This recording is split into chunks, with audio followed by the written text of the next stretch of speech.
Syederalun, penyidik Komisi Pemberantasan Korupsi atau KPK telah selesai melakukan penggeledahan di kantor Gubernur Jawa Timur Kofifa Indar Parawansa pada hari ini Rabu 21 Desember 2022. Terlihat para penyidik KPK keluar dari kantor Gubernur Jawa Timur itu dengan membawa 2 koper berukuran besar dan 1 koper berukuran kecil. Kurang lebih 9 jam lamanya penyidik KPK melakukan penggeledahan di gedung Pemprov Jawa Timur yang berada di kawasan Jalan Pahlawan Surabaya, Jawa Timur tersebut.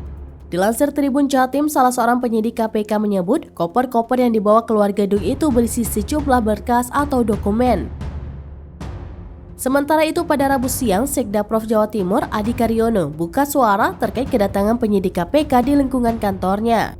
Ia pun tak memungkiri jika pemeriksaan yang dilakukan penyidik KPK di Pemprov masih ada kaitannya dengan kasus OTT Sahat yang disangka suap pengurusan dana hibah.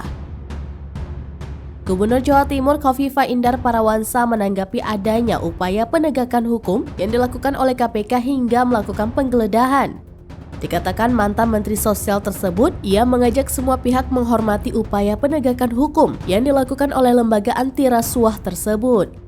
Bahkan Kofifa menegaskan akan menyiapkan sejumlah data dan berkas yang memang dibutuhkan oleh pihak penyidik KPK.